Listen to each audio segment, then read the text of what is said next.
अस्सलाम वालेकुम। मैं हूं डॉक्टर ज़ैनब और आज आपके लाई हूं बहुत सेंसिटिव टॉपिक जिसका नाम है वायलेंस अगेंस्ट वुमेन, यानी ख़वातीन जिन पर तशद्दुद किया जाता है, उसकी क्या वजूहात हैं, उसकी क्या टाइप्स हैं और एक खातून जब उस पर वायलेंस यानी कि तशद्दुद किया जाता है तो उसका उसके बच्चे पे या आने वाली जनरेशन पर क्या इफ़ेक्ट होता है।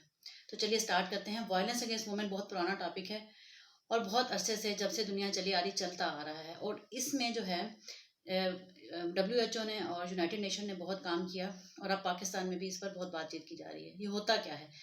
कोई भी ऐसा फिजिकल, साइकोलॉजिकल या इमोशनल या मेंटल जो है वो प्रेशर या हार्म यानी कि नुकसान पहुंचाना खातून को या उसको कोई धमकी देना, ये वायलेंस के ज़मरे में आता है। इसकी बहुत सारी किस्में हैं, जैसे कि domestic violence, sexual violence, physical violence, violence at work place या harassment at work place, violence during pandemic and during antenatal and postnatal period. हम इसमें मोटे मोटे दो तीन जो है ना उनकी टाइप्स को डिस्कस करेंगे। जो सबसे कॉमन है हमारे कल्चर में वो है डोमेस्टिक वायलेंस। डोमेस्टिक वायलेंस जो घरों में होता है और जो फैमिली मेम्बर्स या ख़ास तौर पर हस्बैंड खातून के साथ करता है, वो उसे हम कहते हैं डोमेस्टिक वायलेंस। और इसमें मारपीट शामिल है यानी कि फिजिकल वायलेंस, सेक्सुअल वायलेंस शामिल है, बगैर मर्जी के और ज़बरदस्ती खातून को तशद्दुद पहुंचाकर उसके साथ जो है वो रिश्ता ताल्लुक कायम करना। और इसमें जो है इमोशनल और साइकोलॉजिकल अब्यूज़ भी शामिल है, यानी कि गालम गलोच और मारपीट और बुरे बुरे अलकाबात से नवाजना, ये सब घरों में होता है। और ख़वातीन जिनको नहीं पता होता, वो इसी तरह से ज़िंदगी गुजारने की आदी हो जाती हैं। अपना घर बचाने के लिए वो कभी भी इसके ऊपर आवाज़ बुलंद नहीं करती। और ये सबसे बुरी फॉर्म है वायलेंस की, क्योंकि इससे न सिर्फ मियाँ बीवी के झगड़े में न सिर्फ ये कि वो खुद इन्वॉल्व होते हैं, बल्कि उनके बच्चे भी इन्वॉल्व होते हैं। और रिसर्च ये बात शो करती है कौन से रिस्क फैक्टर हैं, किन घरों में तशद्दुद ज़्यादा होता है। रिस्क फैक्टर्स को अगर हम देखें तो हम उसको ख़त्म कर सकते हैं अगर हम ये जान लें कि किस वजह से ये होता है वायलेंस। नंबर 1 रिस्क फैक्टर है एजुकेशन लेवल कम होना। जो पढ़े लिखे लोग नहीं होते, जिनमें इतनी तरबियत की कमी होती है, उनमें ये घरेलू तशद्दुद के वाक़यात ज़्यादा होते हैं। और ख़ास तौर पे ख़वातीन को अपनी जो है ना वो मेल डोमिनेंसी में उसको अपना मातहत समझा जाता है और उसको मारपीट की जाती है। उससे कहा जाता है कि जो कहा जा रहा है बस वही करो, तुम अपनी कोई आवाज़ मत उठाओ। इसके अलावा दूसरा रिस्क फैक्टर ये है कि वो बच्चे जिन्होंने बचपन में मार खाई होती है और अपने माँ बाप को लड़ते हुए देखा होता है, वही बच्चे बड़े होकर इसी किस्म का बिहेवियर अपनाते हैं, क्योंकि उन्होंने बचपन में ये चीज़ें सीखी होती हैं। तीसरे नंबर पे वो सोसाइटी जहाँ पर बहुत ज़्यादा पॉवर्टी हो, बहुत ज़्यादा गुर्बत हो, खाने पीना भी मुश्किल हो, तो वहाँ पे इस किस्म के जो है ना गुस्सा और इस किस्म के नेगेटिव जज्बात जो हैं मिलकर जो है ना वो इस तशद्दुद को बायस बनते हैं। रूट काज क्या है, इसकी मेन वजह क्या है? इसकी मेन वजह जेंडर इनइक्वालिटी है, यानी कि मुसावी हकूक ना देना मर्द और औरत को अपना जो है ना मातहत समझना और उसको हमेशा ये कहना कि तुम जो हो तो अपनी आवाज़ नहीं उठा सकती। नंबर 1 इसकी रूट काज है। नंबर 2 हमारी सोशल कल्चर और नॉर्म्स हैं। तो आइए बात करते हैं कि किस तरह सेहत पे, क्योंकि मैं एक डॉक्टर हूँ। जब भी कोई खातून घरेलू तशद्दुद का शिकार होती है, वो सबसे पहले अपनी लेडी डॉक्टर को, अपनी डॉक्टर को जिसके पास वो चेक करवाना है, उसको बताती है। तो बीइंग अ डॉक्टर हमारा ये फ़र्ज़ है कि हम ये अवेयरनेस क्रिएट करें कि कैसे इससे बचा जा सकता है और क्या तरीके हैं। तो जो खातून हेल्थ केयर प्रोफेशनल के पास आती है, उसकी हम डिटेल हिस्ट्री लेते हैं और अगर हमें ये पता चले तो उसको ये बताया जाता है कि उसके क्या राइट्स हैं। क्योंकि ये जो हैरेसमेंट है या वायलेंस है, इसके पनिशमेंट है। पाकिस्तान में एक लॉ बन चुका है जो हैरेसमेंट एक्ट है 2010। इस एक्ट के तहत 3 जो है साल की सज़ा हो सकती है उस आदमी को जो उस औरत के साथ फिजिकल या मेंटल या सेक्सुअल अब्यूज़ कर रहा है, उसका वायलेंस कर रहा है। नंबर 2 पे उसको 5 लाख के करीब जुर्माना हो सकता है, या ये दोनों सज़ाएं हो सकती हैं। तो करना क्या चाहिए? अब हेल्थ कंसिक्वेंसेस क्या होते हैं? जुर्माना तो एक अलग बात है, लॉ एंड लेजिस्लेशन तो अलग बात है।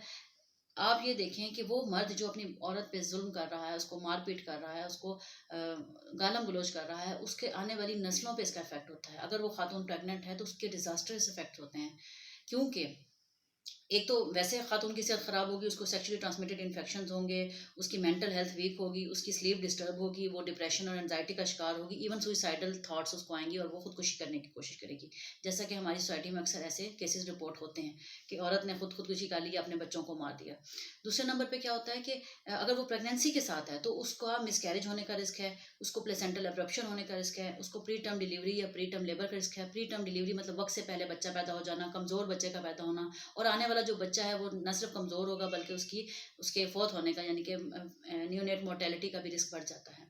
तो हेल्थ कंसिक्वेंसेस इसके इतने ज़्यादा हैं और एक कमज़ोर बच्चा और एक कमज़ोर माँ आपके आने वाली नस्लों की क्या तरबियत करेगी। तो ये बहुत ज़रूरी है कि ख़वातीन को जो है इस बात में अवेयरनेस दी जाए कि इस चीज़ को बर्दाश्त करना छोड़ दें, इसको अपनी नॉर्मल रूटीन लाइफ का हिस्सा मत समझें।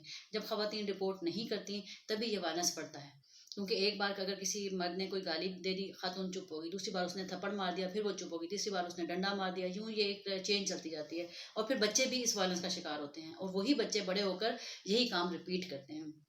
तो हमने करना क्या है, WHO ने एक ग्लोबल एजेंडा दिया है, एक स्ट्रेटजी दी है कि जिसके तहत हम इसको एलिमिनेट कर सकते हैं। उसमें मेनली एजुकेशन को इम्प्रूव करना, अवेयरनेस सेशंस करना और इसको ख़त्म करने के लिए एक रिस्पेक्ट का फार्मूला दिया है। रिस्पेक्ट क्या है, रिस्पेक्ट में 7 जो लेटर हैं RESPECT, ये सारे एक एक एजेंडा को शो करते हैं। जैसे R स्टैंड फॉर जो है रिलेशनशिप स्किल स्ट्रेंथनिंग है, यानी कि ख़ास तौर पे मियाँ बीवी के जो रिलेशनशिप है उसकी स्किल्स को इम्प्रूव किया जाए, इस चीज़ को सीखा जाए कि मियाँ बीवी के क्या हकूक़ होते हैं और कैसे लड़ाई से बचा जा सकता है। नंबर 2 पे ई है, ई में एम्पावरमेंट ऑफ वुमन है कि ख़वातीन को साइकोलॉजिकली, सोशली और इकोनॉमिकली एम्पावर किया जाए कि वो खुद अपने मामलात को हैंडल कर सकें और अपने मामलात में बोल सकें।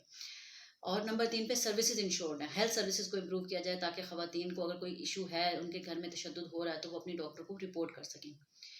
SEC रिस्पेक्ट, RES मैंने आपको बताया। P से क्या है कि पॉवर्टी को रिड्यूस करें, क्योंकि गुर्बत जो है मेन फसाद की जड़ है, सारी बीमारियों की, सारे हमारे सोशल इश्यूज की जड़ है। तो इसको भी कम करने की कोशिश करनी चाहिए। पॉवर्टी रिड्यूस करने से, गुर्बत कम करने से भी ऐसे इश्यूज को कम हो सकते हैं। उसके बाद है कि इंश्योर करें सेफ़ इन्वायरमेंट, ख़ास तौर पे पब्लिक प्लेसेस पे, और इनेबल करें इस किस्म का इन्वायरमेंट जो कि क्रिएट किया जाए जाके स्कूल और पब्लिक प्लेसेस पे ये हरासमेंट ना हो सके। ख़ास तौर पे स्ट्रीट हरासमेंट का नाम आपने सुना होगा, बाज़ारों में, गलियों में, स्कूलों में इस किस्म के वाक़यात देखने को मिलते हैं, जिसमें मॉब क्राइम भी आता है कि एक हजूम ने मिलकर किसी को उसको तशद्दुद किया, ये भी उसमें शामिल है।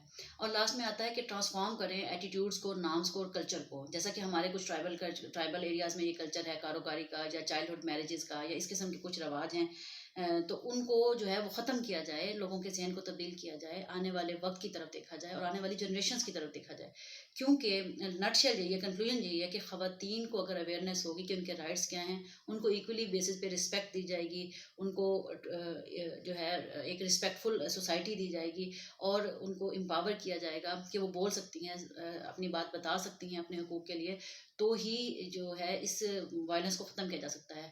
गवर्नमेंट ऑफ पाकिस्तान ने 2022 यानी कि 2022 के साल को एंड ऑफ वुमेन वायलेंस के तौर पर बनाया है। आज हमने इसके सिलसिले में सेमिनार भी किया है। तो इसको एंड हम कैसे कर सकते हैं? सिर्फ और सिर्फ हेल्थ एजुकेशन के थ्रू, एजुकेशन और पॉवर्टी को रिड्यूस करके। तो आइए आप सब मेरे साथ शामिल हों और हम मिलकर इस चीज़ को ख़त्म करें, क्योंकि ये हमारी आने वाली नस्लों के बका का सवाल है। Thank you so much. अल्लाह हाफिज़।